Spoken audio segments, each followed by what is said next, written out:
বন্ধুরা, প্রশ্নটা খেয়াল করো।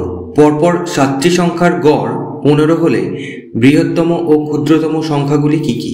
দেখো, এক্ষেত্রে খুব সহজে অল্প সময়ে সূত্রের সাহায্যে উত্তর পাওয়া যায়। সূত্রটি দেখো, বৃহত্তম সংখ্যার সমান সমান সংখ্যাগুলির গড় যোগ n-1 ভাগ 2। এখানে n হলো সংখ্যাগুলির সংখ্যা।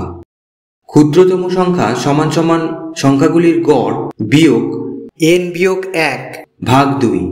এখানে n হলো সংখ্যাগুলির সংখ্যা। তাহলে প্রশ্নে দেওয়া ছিল সংখ্যাগুলির গড় 15 এবং মোট সংখ্যা 7টি।